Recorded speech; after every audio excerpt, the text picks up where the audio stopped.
Saludos amigas y amigos de Asegure su Salud. Qué bueno como siempre tenerles ahí con nosotros para llevarles este contenido cargado de informaciones de interés para que ustedes puedan precisamente asegurar la salud de ustedes y de su familia. Hoy tenemos variados temas del mundo de la salud. Hay una situación con lo de la vacuna que viene enfocada principalmente con un tema que va a presentar el doctor Cabral en su kit de emergencia.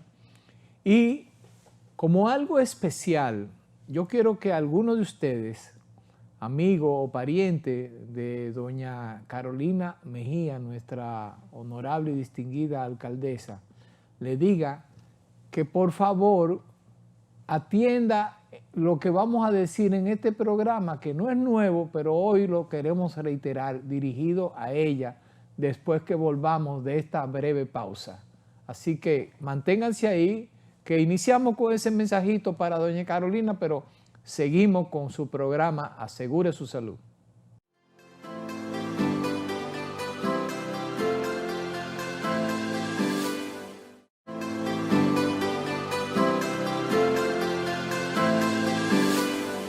Un año más en tu vida, todo lleno de esperanza, que el Señor te dé alegría y traiga paz a tu alma. Para mí siempre es lo mismo, un año menos que un año más. Por eso yo te deseo hoy en tu día felicidad. Un año más en tu vida. Todo lleno de esperanza, que el Señor te dé alegría y traiga paz a tu alma. Para mí siempre es lo mismo, un año menos que un año más. Por eso yo te deseo hoy en tu día felicidad. Ay, qué noche tan preciosa, es la noche de tu día. Todo lleno de alegría, en esta fecha natal, tus más íntimos amigos, esta noche te acompañan, te saludan y desean un mundo de felicidad. Yo por mi parte deseo, lleno de luz este día, todo lleno de alegría, en esta fecha natal, y que esa luna plateada brille su luz para ti. Y ruego a Dios porque pases un cumpleaños feliz. Y ruego a Dios porque pases un cumpleaños feliz. Cumpleaños feliz, te deseamos a ti. Cumpleaños, cumpleaños, cumpleaños feliz. Señores, y vamos, después de este mensajito, que aunque se vea así, va cargado de cariño, con la mejor intención, pero vamos a darle paso ahora al popular doctor Cabral, nuestro querido Pochi, que trae hoy un tema importantísimo, como de costumbre, en su kit de emergencia. Pochi, yo sé que tú vienes a hablarnos de algo que en cierta forma se deriva de lo que vivimos con el COVID, yo lo he mencionado aquí, la vacunación, pero ¿qué problema está trayendo ese distrés, esa ausencia que hubo en muchos centros de vacunación en el mundo entero con el tema de la pandemia? Mira qué ocurrió. Resulta ser que con el tema de la pandemia todo era COVID y llegó un momento, Rafa, que tú sabes que en 2 años, lo que es el 20 y el 21, técnicamente todo era COVID, vacuna de COVID, que es. ¿Qué ocurrió en el mundo entero? Se descuidó el esquema de vacunación de ciertas enfermedades que son muy comunes y en diferentes épocas del año, que es, por ejemplo, una de las principales que más está dando dolor de cabeza ahora mismo es el sarampión. Ha vuelto a resurgir el sarampión. Porque técnicamente, Rafa, se perdieron 2 años sin que los niños se vacunaran. Wow. La gente no los fue a vacunar. Recuérdate que todavía está el tema de la discusión de la vacuna del COVID y otras cosas. Pero entonces, ojo con eso. Hay otras vacunas que ya han tenido su prueba de fuego, y una de ellas era del sarampión, y con el tema de que no se vacunan, recuerda que antes de nosotros salir del programa en la pandemia hablamos de un brote que hubo en Nueva York, Sí, claro. fruto de que la comunidad Fue judía famoso. no quería Así es. vacunar a sus niños con el tema de la vacuna y todo lo que hay. El Mezclado RNA. con lo del COVID y los Ajá, antivacunas. Sí, porque imagínate, hubo un desequilibrio en todo. En el mundo entero están surgiendo brotes de sarampión. Entonces, adelante ahí tenemos, ¿qué es el sarampión? Es una enfermedad viral que se adquiere por lo mismo como el COVID y las enfermedades gripales por el ambiente de la gripe, las secreciones nasales y eso. Y se caracteriza por fiebre alta, con conjuntivitis, un tipo de conjuntivitis que le sale a los niños, y un típico rash que le va a comenzar del cuello hacia abajo, le va a comenzar a salir ese rash, un rash. Maculopapulares, ¿verdad? Exacto, maculopapulares, y con una fiebre altísima, una fiebre por encima de 40. Que si el niño no está vacunado, se le va a pegar porque es sumamente contagioso. Yo creo que es de los virus más contagiosos. Es uno de los más contagiosos. Además, se decía antes que cuando en una casa le daba a uno, le daba a la en mi familia casa entera. lo vivimos. Cuando yo era un jovencito, bueno, todavía yo creo que no había entrado a la adolescencia. Éramos 4 hermanos y nos dio a todos el sarampión. Exacto. Todos nos dio. Es más frecuente en niños porque el niño no se protege tanto, pero es muy peligroso cuando le da a un adulto. O sea, el sarampión cuando le da a un adulto es muy peligroso. Las fiebres son muy altas y se puede combinar con un tipo de neumonía en otras enfermedades, que va a dar traste a la postración en la cama, la ausencia escolar. Entonces, una de las medidas que van a ser nuevas con el sarampión, aparte de bajar la fiebre, preferiblemente se baja con acetaminofén, en el caso de los niños. En el caso de los adultos tú le podría dar otro tipo de antipirético, analgésico, pero los niños eso. Pero también es importante dar altas dosis de vitamina A. De vitamina A. O sea, un tratamiento. Ahí pueden ver en pantalla los primeros síntomas, como describió ahorita el doctor Cabral. Se parece a todos los síntomas que tiene la gripe, pero esto es muy intenso, y la mácula y la ese salpullido característico. característico. Ese rash le va a salir y una comezón enorme.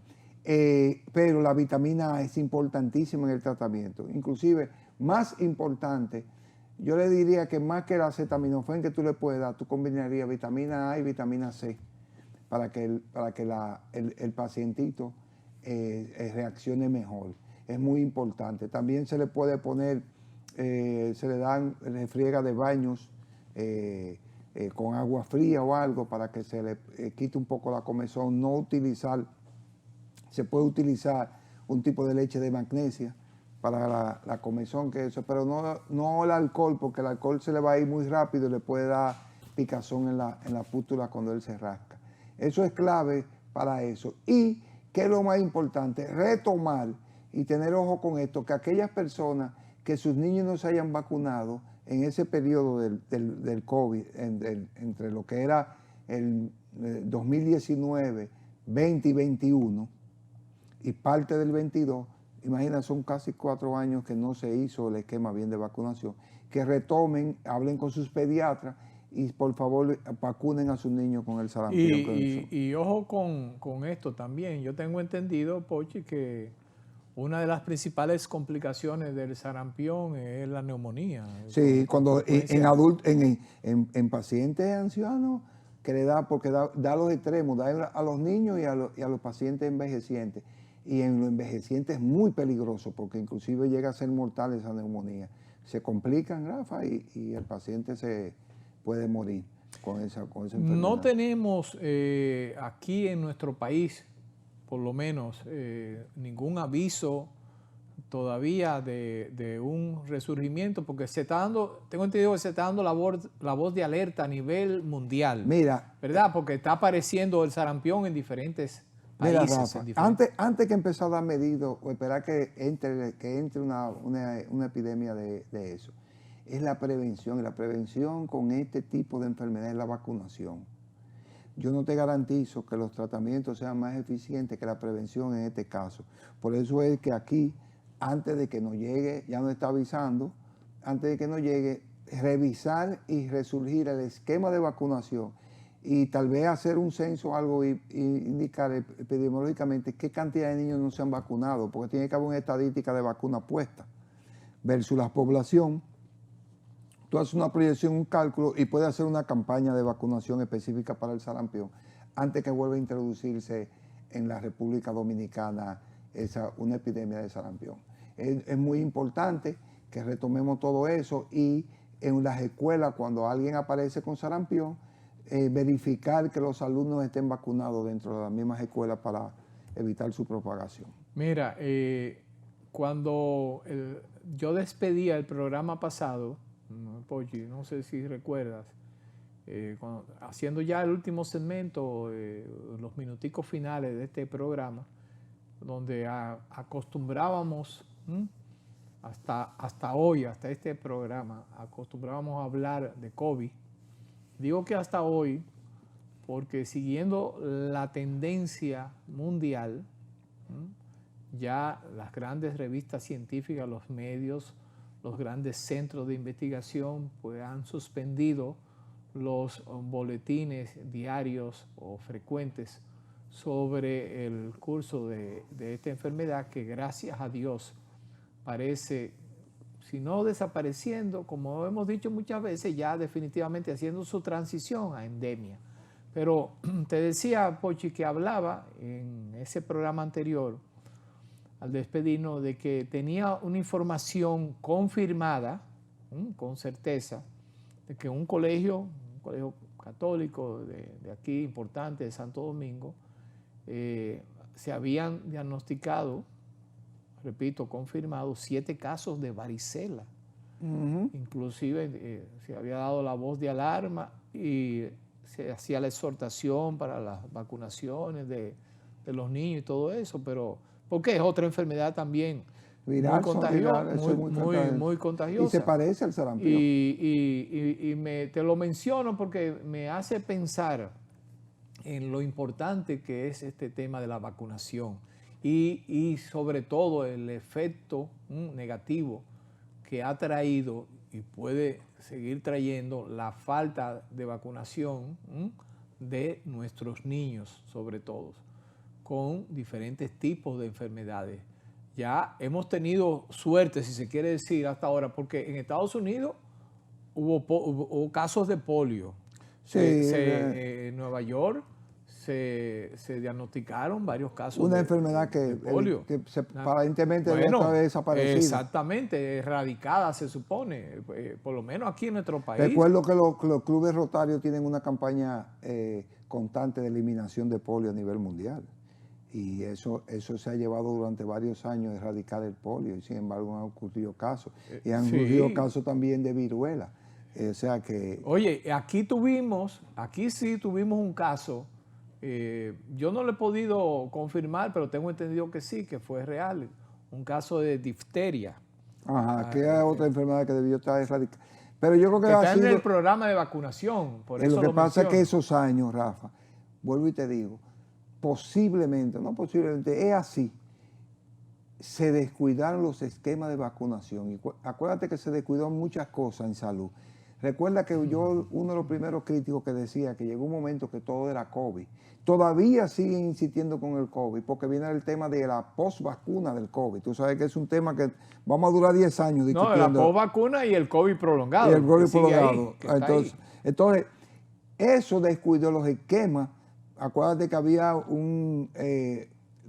todo el mundo encerrado, nadie acudía a los centros de salud, no había personal de salud trabajando y se descuidaron todos esos programas. Sin embargo, yo después no he vuelto a escuchar retomar todos esos programas para empezar a disminuir la posibilidad de que resurjan esas enfermedades. Exacto. porque lo que evitan es el contacto. Si usted está vacunado, le hace un cortafuego Claro, a la propagación claro. de cualquier Eh, contacto que o usted sea, tenga con una enfermedad de esa pero, viral. te entiendo perfectamente y de ahí se desprende como una sugerencia tuya que debe haber algún tipo de reforzamiento en esas campañas y no solo en la campaña, sino en la estrategia y la información mediática inclusive para que la gente le dé importancia, la importancia que tiene este tema. Oye, tiene que ser algo que cualquier persona que vaya a una consulta de un médico, el médico le pregunte si tiene su esquema, en el caso específico de los niños, que si tiene su esquema de vacunación completo. O sea, tomarlo como una medida de decirle, vamos, ven acá, el niño se vacunó en esos años que pasó con la pandemia del COVID.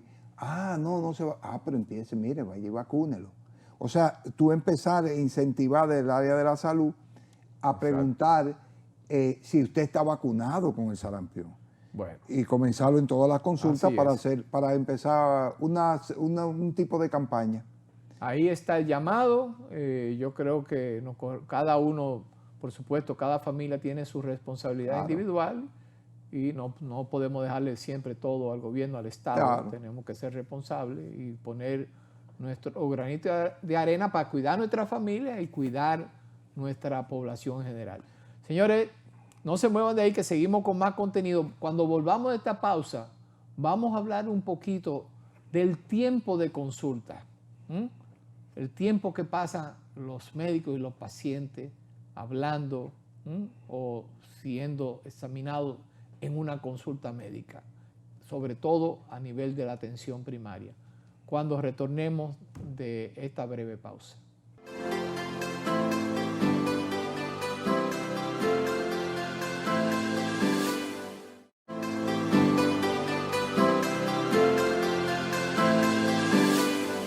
Bien, señores, la revista Medscape, una de las principales fuentes de información científica, médico-científica, se hace eco a su vez de una publicación digital que salió por la revista, desde la revista JAMA.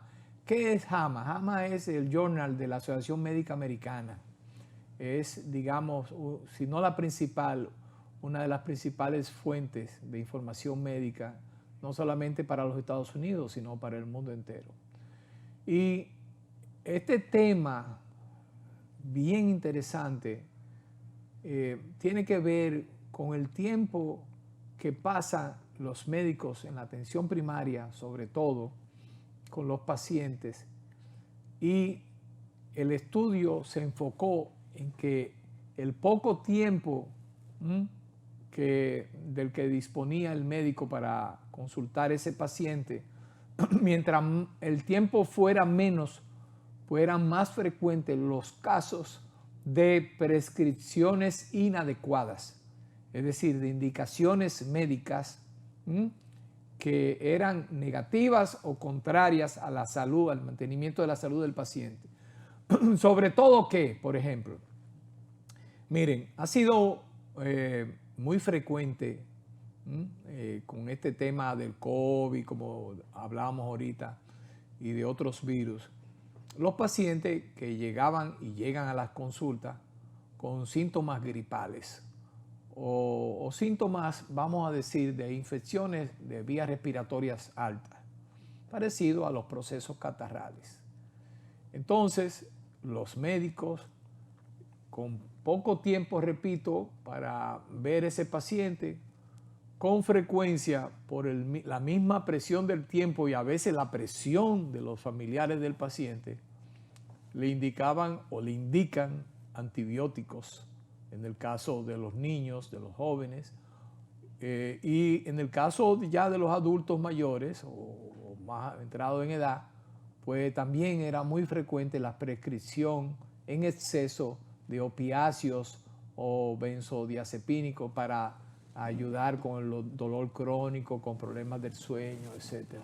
Esto es bien delicado porque por un lado, fíjense, en muchos sitios del mundo, y aquí mismo nos hemos planteado cuando hablamos de la estrategia de atención primaria, la posibilidad, y más que la posibilidad, la necesidad de que el médico sea compensado de otra forma, no simplemente con un salario, que el médico sea también compensado, ¿no?, por su eficiencia, por su efectividad, por diferentes razones que tienen que ver con su ejercicio, y con la efectividad de ese ejercicio médico, valga la redundancia, a través de bonos, de estímulos,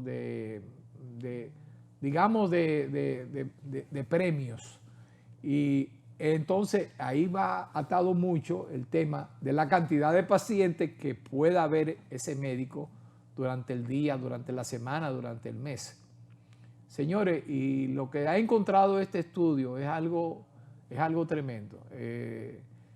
Hay una diferencia casi de más de un 5% en recetas inadecuadas o indebidas a pacientes que fueron vistos con una diferencia de 10 minutos. Es decir, el tiempo promedio que en Estados Unidos un médico de atención primaria ve a un paciente son 18 minutos. Entonces, la diferencia entre aquellos pacientes que nada más duraban 10 minutos con el médico con respecto a aquellos que duraban 20 minutos, era increíble. Era increíble. Tenían, repito, casi un 10% más de indicaciones de antibióticos o de medicamentos que a lo mejor no eran en sí del todo necesarios para tratar esa afección del paciente. Miren qué delicado es este asunto, Pochi. Mira, Rafa, qué interesante que tú has tocado ese tema y tenemos una amplia cantidad de cosas a decirle. Vamos a plantear. Lamentablemente todavía nuestro esquema de salud en República Dominicana es por servicio prestado. Así es, sigue siendo así. Los servicios prestados da a la razón de que la buena ganancia del médico está en la cantidad de gente que él pueda ver en un periodo de tiempo. ¿Qué pasa? Ya eso se ha demostrado a través del tiempo y en países que tienen experiencia, que eso es un error que causa lo que tú estás hablando de la receta, que es una de las causas. A veces hay fallos en los diagnósticos, que es peor. No solamente la receta, en el diagnóstico y también en los tipos de enfermedades que se están diagnosticando. Entonces, ¿cuál es la solución a eso? La solución a eso, Rafa, es simple y llanamente, para que el médico no vea, primero, hacer un cálculo del tiempo adecuado de pacientes que tú le vas a colocar a un médico para que lo pueda ver. Eso ha traído en que un médico, a veces la gente cree que un médico es muy bueno porque vio 40 pacientes en un lapso de tiempo, pero no, lo que él debió ver fueron 30. Para la productividad, él quisiera ver 40, pero para la efectividad él tiene que ver un 30 pacientes. Entonces, para evitar eso, lo que hace es que se negocia las ganancias de la cápita, Rafa. Sí, o sea, sí. Con la ganancia de la cápita, eso es lo que tú le das de incentivo al médico para que le dé mejor calidad al servicio. Pero fíjate, ese es uno de los problemas, Pochi, precisamente. Porque mira lo que... Este fue un estudio, señores, un estudio con 8 millones de pacientes. Se hizo en el año 2017. Es bien, la muestra es grande. Mira, no 8 millones de pacientes, perdón, 4.3 millones de pacientes, pero más de 8,000 médicos. Una Señores, muestra muy significativa. Óyeme, y aunque, eso te iba a decir, que aunque aparentemente era poco, pero se demostró en el estudio que cada minuto adicional representaba un 0.11% menos de probabilidad de que hubiera una prescripción inadecuada, que se le indicara algo que no debió indicarse al paciente. Es que tú sabes qué ocurre, y más en el caso de la atención primaria. No puede durar tan poco tiempo, 10 minutos, porque tú te tomas por lo menos 5 o 6 minutos haciendo el examen físico. Por lo menos, lo que no sé si el estudio me dice, de primera vez, tú no puedes en menos de 15 minutos examinar bien a un paciente, por más rápido que tú seas. No, y precisamente, Pochi, te decía ahorita que el tiempo promedio es 18 minutos, por lo Pues- menos en Estados Unidos. Este es un estudio no fue hecho aquí, ni mucho menos, obviamente. Pero es importante porque nosotros nos abocamos yo espero, en un lapso corto de tiempo, a implementar la estrategia de atención primaria fortaleciendo ese primer nivel de atención por el que tanto abogamos. Claro, claro. Entonces, No, es la una de solución. las grandes preocupaciones que tienen algunos pacientes, la mayoría de la gente no conoce mucho de eso, pero muchos médicos, algunos de forma valedera, es qué va a pasar en esos centros de atención primaria. Sí, el tema de la calidad del servicio, que por eso Exacto, que hay que tener los parámetros bien claros para poder dar una mejor calidad de ese tipo de servicios. No es simplemente y llanamente consultar a la gente por consultar. Hay que, evidentemente, crear un impacto en la sociedad en la cual usted sienta que está siendo atendido y curado adecuadamente o identificando las enfermedades. Porque todavía nosotros tenemos enfermedades como la tuberculosis que no hemos podido erradicar y muchas veces por la calidad de la identificación del diagnóstico de la tuberculosis. Muchos de los casos que tenemos es que el personal de salud no está obvia en muchas ocasiones el tema de la tuberculosis y otras enfermedades que son parte de nosotros y enfermedades que han sido emergentes, por ejemplo, las enfermedades de transmisión sexual. Mira, este es un estudio, Pochi, que tiene mucha tela por donde cortar. La doctora, vamos a dar el crédito a la doctora Hannah Nepras de la Universidad de Minnesota, la Escuela de Salud Pública de la Universidad de Minnesota.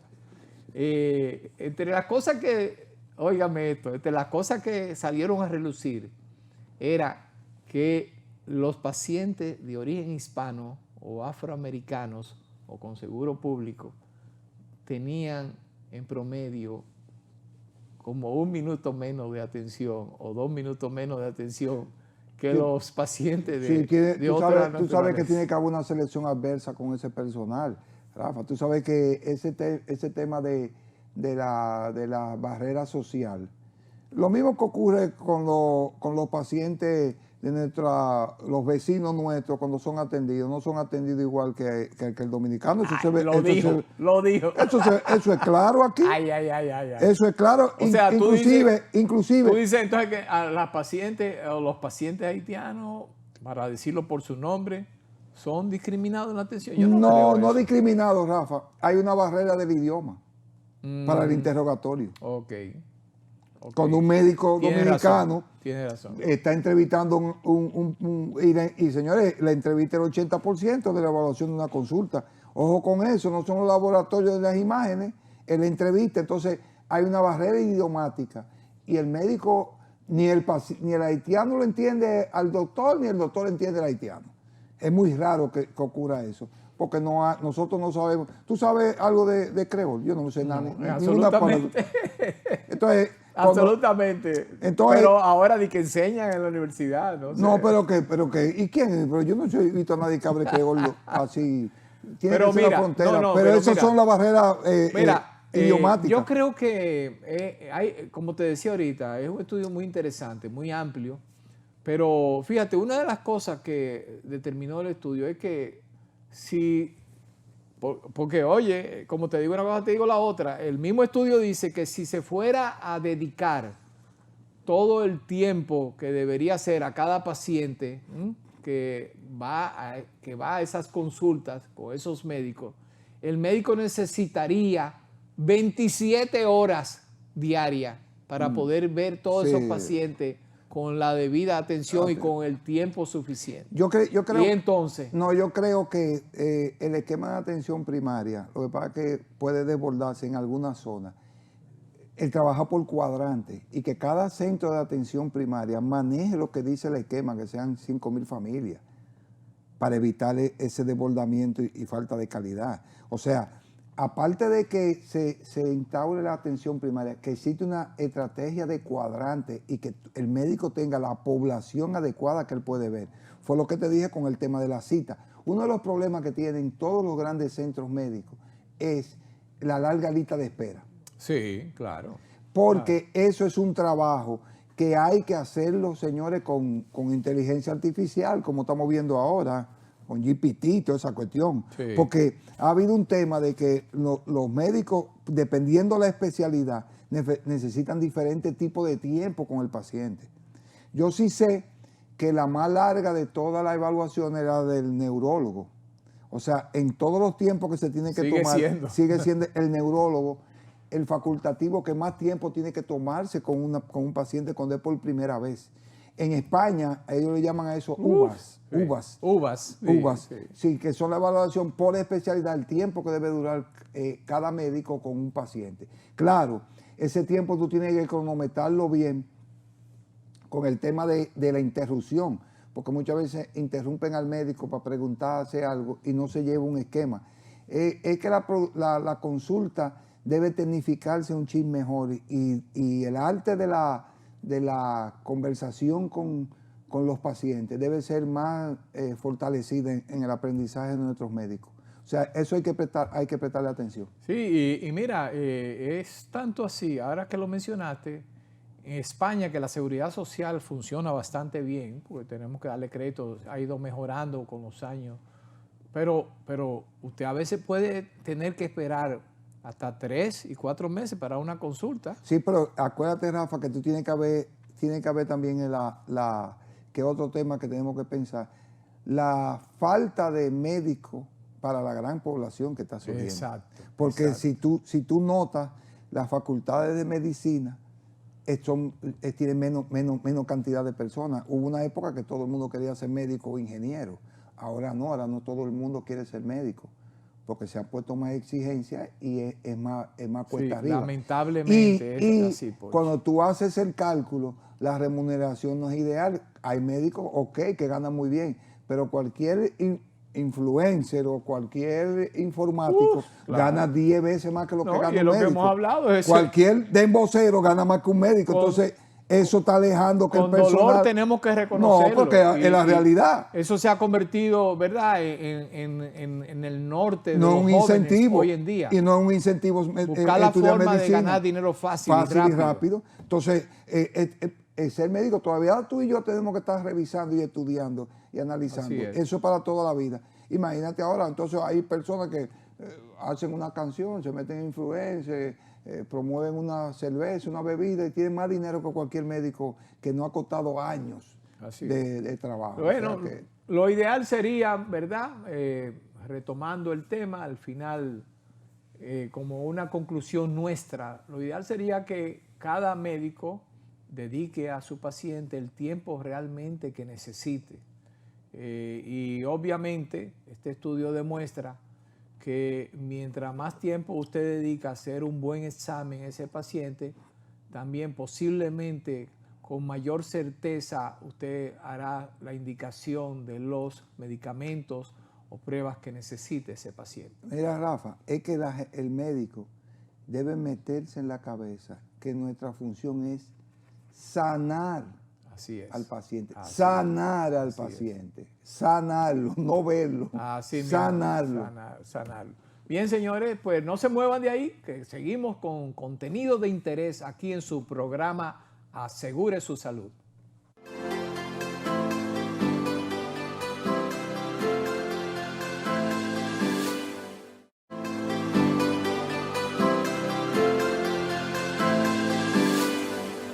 Señores, habíamos prometido en un programa anterior que íbamos a hablar un poco de endometriosis, una enfermedad que afecta a nuestras mujeres en el mundo entero. Se estima que hay unos 190 millones de mujeres en todo el mundo padeciendo esta enfermedad. Una enfermedad lacerante, mortifica y sobre todo es una enfermedad que por lo regular da mucho trabajo y pasa mucho tiempo antes de ser diagnosticada. Estamos hablando de que a veces pasan 5, 7, 10 años antes de que se haga un diagnóstico correcto de endometriosis en una mujer. ¿Y dónde queda eso, Rafa? ¿En qué sitio? No, la endometriosis es una enfermedad que se caracteriza porque hay un crecimiento exagerado de un tejido benigno endometrial que emigra a otras áreas del cuerpo, sobre todo en vez de estar donde va en el endometrio recubriendo el útero, pues este tejido, digamos como si fuera una especie de cáncer, pero no es un tejido maligno, migra mayormente a los ovarios, alrededor de los ovarios, o al peritoneo, al suelo pélvico de la mujer. Ok. Con mayor frecuencia, pero ustedes pueden verlo casi en cualquier lugar del cuerpo. Es decir, puede haber la endometriosis, puede encontrarse tan distante como hasta en la cabeza, en el cuello, en el tórax, en cualquier sitio. Ok, entonces la endometriosis no es solamente exclusiva del útero, porque lo que ocurre Claro. es que hay que recordar que anatómicamente el fondo de sacro de Douglas permite que el útero se comunique con los intestinos. Y lo que entró al intestino, que hay una teoría, se riega por el cuerpo entero. O sea, tiene la capacidad de diseminarse, que por eso es que se dice que la mayoría de los cánceres comienzan en el tracto digestivo. Y la endometriosis, pero la endometriosis en sí, a nivel de útero, ¿qué sintomatología le da a la paciente? No, mira, es que son menstruaciones muy dolorosas, la paciente afecta su calidad de vida. Y hay algunos casos que pueden ser todavía más fuertes. Y el tema es que a veces el tratamiento es equivocado, porque muchas veces los médicos recomiendan en principio bajar el nivel de estrógeno utilizando, por ejemplo, pastillas anticonceptivas, ¿verdad? Pero la cirugía ha mostrado ser en otras tantas oportunidades quizá la solución más adecuada para estas mujeres que pasan años. Es una enfermedad crónica que lamentablemente no podemos decir que se sepa con certeza cuál es la causa de la misma. Aparentemente puede ser multifactorial. Todo indica que hay una disposición genética importante, pero pueden haber otro tipo de factores intrínsecos de la paciente que conduzcan a desarrollar. ¿Y cómo la no lo endometriosis. diagnostica eso, Rafa? Pues No, sonográficamente se diagnostica, porque yo creo que claro, puede haber claro. ineficiencia tal vez en diagnosticarlo. Sí. Que estamos hablando de los temas de eso, que no se haga la... Pero ahí es que está el detalle. Por eso es que a veces da mucho trabajo diagnosticarlo.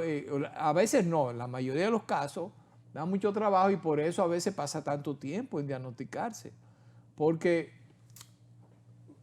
lo que sucede es que la paciente va pasando el tiempo como si tuviera menstruaciones dolorosas, pura y simplemente, o molestias diferentes en la menstruación, lo cual es muy común en casi todas las mujeres. Eso es algo muy común. No, que a veces eso es la importancia de la atención primaria, porque deben darle información de que ella le den seguimiento, que la menstruación no debe ser tan dolorosa siempre. Tengo entendido que es dolorosa cuando le cambia de ovario o algo así, pero no frecuentemente. ¿Y la abundancia de la sangre, Rafa, es mayor Sí. o es más o menos? No, casi siempre es mayor.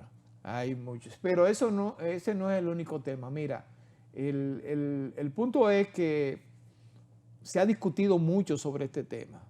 Te digo, y con frecuencia se recurre, ya después que tú tienes un diagnóstico certero y que tú puedes ubicar la lesión, se recurre a métodos como la ablación, la extirpación, pero muchas veces vuelve otra vez el problema. Bueno, para tú decir que es multifactorial, puede ser que tú, si haces una ablación en una zona, surge en otra zona. Pero yo no le temo al tratamiento hormonal, porque ¿cómo sabemos la hormona necesaria que lleva la mujer? ¿Tú me entiendes? O sea, no sé. Bueno, Yo siempre le he temido. Hay dos temas en salud que yo los respeto mucho, que son los temas hormonales y el uso de esteroides. Porque es que tú no tienes un control absoluto de esa medicación, de ese tipo de... de manejo. Mira, es que precisamente ahí está el detalle, Pochi. Es tan complicado el tema que lo que a veces puede dar resultados para algunas mujeres, para otras no los da. No es verdad. No lo da, ¿tú entiendes? Incluso hay médicos que han utilizado hasta placebo con determinados pacientes, que es mucho decir. Se está usando ahora el láser, te digo, para la técnica de ablación. Pero el problema es que a veces es como que tú estirpas las hojas, pero la raíz queda ahí. ¿Y hay algún segmento de edad que sea más frecuente la endometriosis?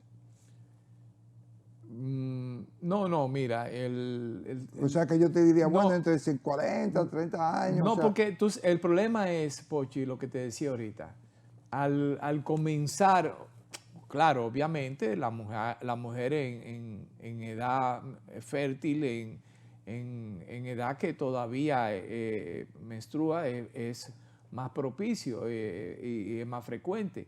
Pero el tema es lo que te decía al principio, a veces pasan años, muchos años, 5, 7, 10 y hasta más años, en que se le haga el diagnóstico a la mujer. Entonces, ¿qué sucede? Cuando tú vienes a ver una mujer que comenzó con el tema de endometriosis en la adolescencia, con los 20 y pico, viene a tener un diagnóstico con 30 y pico, 40 años. Y ya ha perdido la época claro, en que puede, teniendo, procrear. Y sobre todo mala calidad de vida con sus relaciones con su pareja, menstruaciones muy dolorosas, dismenorrea, te digo, Está relacionado, el endometriosis está relacionado con algunos casos, por ejemplo, de aborto. Sí, claro que sí, claro también, por supuesto, claro que sí.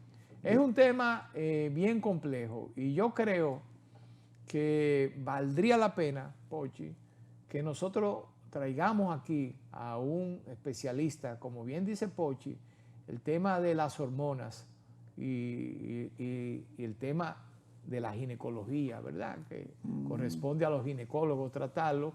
Y sobre todo a aquellos ginecólogos endocrinos que manejan los temas precisamente de hormonales. El equilibrio hormonal es algo muy delicado. Y si usted no sabe manejarlo bien, lo que puede hacer es más daño que bien y meter al paciente, a la paciente, en un problema mayor del que tiene.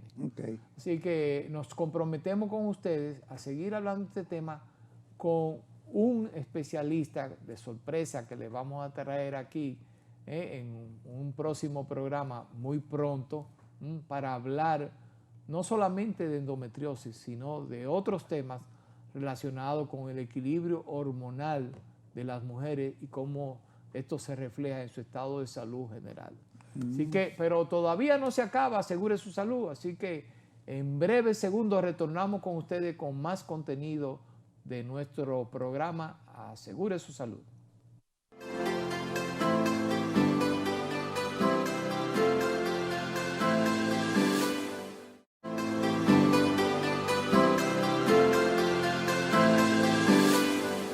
Bien, señores, si bien es cierto, como dijimos más temprano, que hemos estado ya saliendo del terrible COVID o de la terrible COVID, ¿verdad?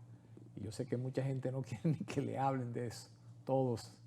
La verdad que ha sido una experiencia amarga la que hemos vivido durante 3 años. Pero como médicos, como científicos, tenemos el deber, nosotros, el mundo como tal, de estar preparados para que no vuelva a suceder lo que nos sucedió con la COVID-19, que nos agarró desprevenido, nos agarró totalmente de sorpresa, peor aún,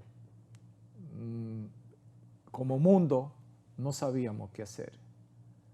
Y el no saber qué hacer provocó precisamente que tuviéramos muchos cientos de millones de casos y peor aún, muchos millones de personas fallecidas, que eso es algo que lamentablemente no tiene remedio.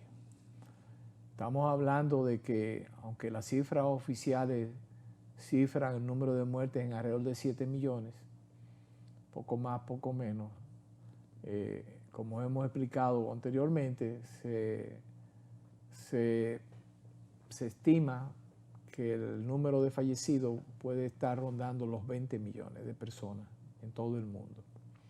Entonces, hace poco hubo un ejercicio que se hizo con ministros de salud pública y altos funcionarios que tienen que ver con la salud, donde lo coordinó la Organización Mundial de la Salud, un ejercicio para ver cómo nos preparamos o podemos estar preparados para una próxima pandemia.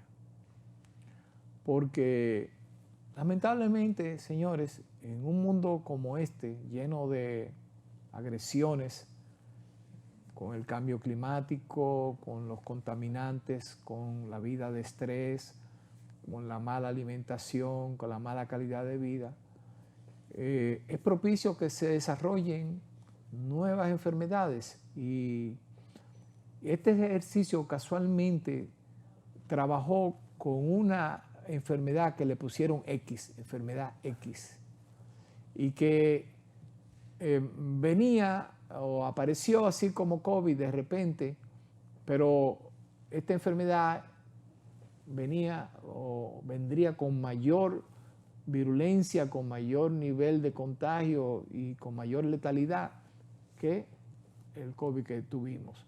Entonces, ¿en qué consistía el ejercicio? El ejercicio consistió en ver qué hacíamos, qué proponer, qué medidas proponer por parte de los gobiernos, de esos funcionarios, para hacerle frente a esa contingencia. Y es interesante, Pochi. No, mira, yo te hago una pregunta. Dentro del ejercicio está contemplado que pueda ocurrir que la población piense que cualquier otra pandemia se va a comportar igual que el COVID, que de repente desapareció o no tuvo eso. Ellos no contemplaron esa posibilidad. No, porque es que tú lo has dicho, precisamente no sabemos lo que pueda venir. No sabemos. Entonces, mira, una de las cosas interesantes de este ejercicio, lamentablemente no es del todo positivo, es que hubieron opiniones encontradas. Todavía no hay un consenso. O sea, esto fue un ejercicio que se acaba de hacer recientemente, pero no hay un consenso en el mundo entre los gobiernos, los científicos, sobre los pasos a dar en el caso de que ocurra una nueva pandemia, como de hecho lo vimos, porque, por ejemplo, algunos gobiernos abogaron por tomar medidas drásticas, la misma China, por ejemplo, cerrar ciudades enteras. Otros gobiernos decían que no, que había que mantener el trabajo, las escuelas abiertas. En otros países no.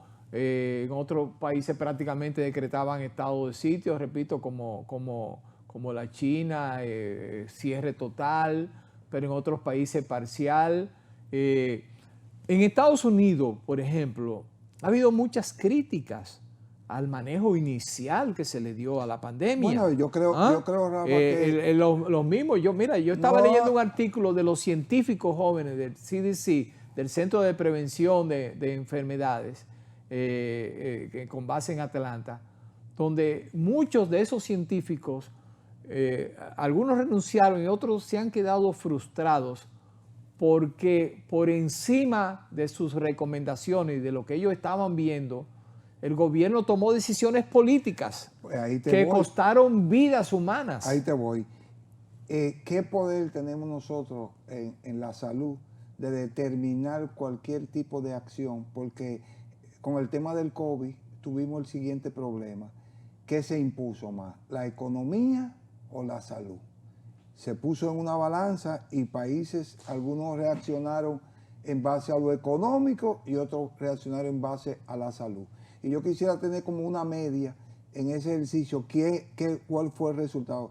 Yo entiendo que es de las grandes discusiones que nada está por encima de la salud, pero parece ser que el dinero no tumbó el pulso al sector salud, Rafa, porque hubieron muchas decisiones que fueron más económicas que de salud. Hay buenos países que tomaron decisiones. El mismo caso de Estados Unidos fue una decisión económica que ellos tomaron.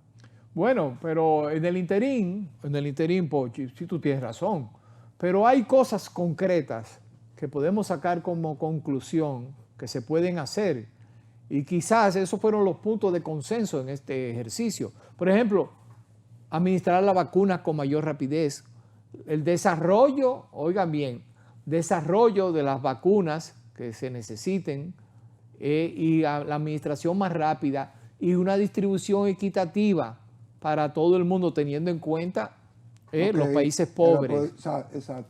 Igualmente con las pruebas de laboratorio. Sí, porque recuerda las pruebas, aquí mismo en nuestro país, señores, todavía hoy usted se va a hacer una PCR a un laboratorio y yo creo que siguen cobrando como 4,000 pesos. Sí. ¿Y tú crees que era fácil para cualquier infeliz a un laboratorio pagar 4,000 pesos por una PCR? Se usó chantaje con las vacunas porque quien la tenía en su momento no te la dio, que pasó con el caso de que a nosotros no llegó la primera vacuna que se compró. Acuérdate que había, que era para la población americana, la Pfizer. Sí, exacto. Entonces, ¿tú me entiendes? Ocurrió algo ahí que hubo de la racionalización de la vacuna, o sea, no fue para todo el mundo. Hay muchas cosas, no hay muchas, pero hay unas cuantas cosas que podemos hacer. Hay que equilibrar. Miren un punto importante, la limpieza del aire en los espacios cerrados, oficinas, colegios, etc. Ya hemos descubierto, por ejemplo, que hay mecanismos que pueden ayudar a una mejor recirculación del aire en espacios interiores. Por lo menos se aprendió eso. Y eso se aprendió ahora. Eso se aprendió ahora. Y se dio la importancia de vida.